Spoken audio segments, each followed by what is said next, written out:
Brexit headlines this week. You may not have noticed that Nigel Farage has quit UKIP after 25 years.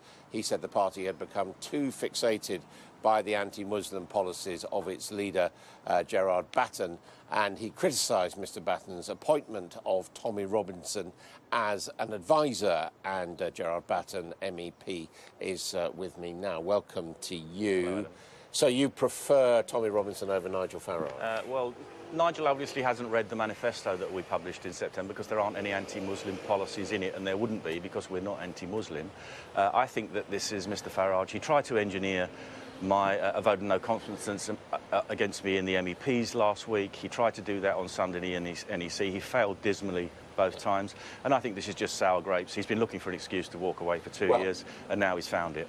Tommy Robinson, though, is a man who's been to prison several times, including for mortgage fraud. He's a man who trades under aliases, and anybody who's seen him and the English Defence League outside courts knows that their message to Muslim people in this country is pretty clear.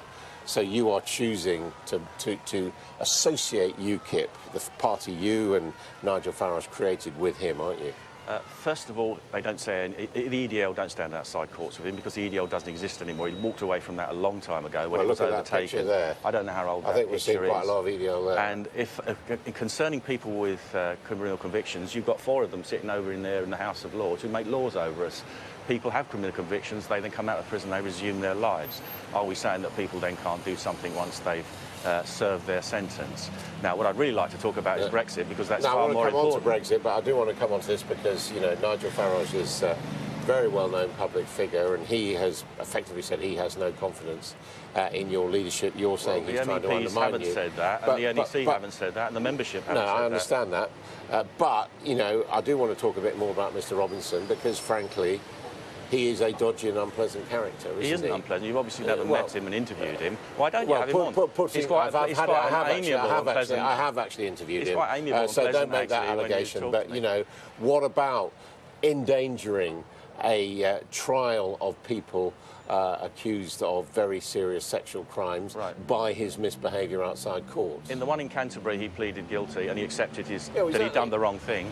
The last one, there was no case against him. Why do you want to associate yourself with someone who does the wrong thing and who endangers trials? If somebody does the wrong thing and admits it, then isn't that what we're supposed to do? And he's admitted he did the wrong thing then, and he's accepted the blame. And do you agree with him that there is a kind of whitewash, that we're not being given the details of what is going on in these crimes and who is responsible? Well, we know from a recent statement from the Crown Prosecution Service that they were told, the police were told not to investigate because this was considered to be people's lifestyles. What I think that Tommy wants to do in the future going forward is to look at why these crimes were covered up and to uncover why in the social services, in the police, that they weren't actually investigated. So I think that's quite a useful thing for him to do. And he's going to advise you on prisons. What's he got to say other than that? He's told me already about how they're run, the prisoners run the prisons, they're run by prison gangs, how drugs are rife in prison, how prison officers are bribed to bring in telephones and drugs because they're so badly paid. So that's what he was up to when he was in prison, is it? I don't think he was in solitary confinement, actually, but people are talking to him through the bars, telling him that they're going to kill him, which is why he couldn't eat the food that was served to him. So I think someone like that, and in fact, I like to, when I take my advice from people, whether they be prison officers or police officers, I like to get it first-hand from the people at the front line. OK, you're planning on employing any more ex-convicts?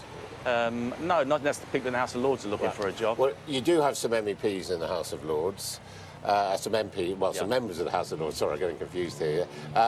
And what's your instructions to them? I mean, they will have a vote. It won't actually affect things. Do you mean on the Brexit deal? Yes. Oh, to vote against it, we have to dump the deal. Why? Because we've now this whole thing is an engineered concoction whereby for 2 years they've spent... Otherwise known as a political process. Well, no, I think it's worse than that. They've been working hand in glove with the European Union to arrive at a situation where you have a withdrawal agreement that nobody wants, the Leavers don't want it, the Remainers don't want it. They're telling, first of all, it went from being a good deal to now the only deal you're going to get. But isn't that compromise? It's been pulled to pieces. No, because in a divided nation. No, I'm afraid you don't. we're not leaving. We're going to continue under this transition period, the so-called backstop that we can't get out of because we can't have a unilateral right to withdrawal. We're going to continue paying them lots of money. We're going to continue with open borders.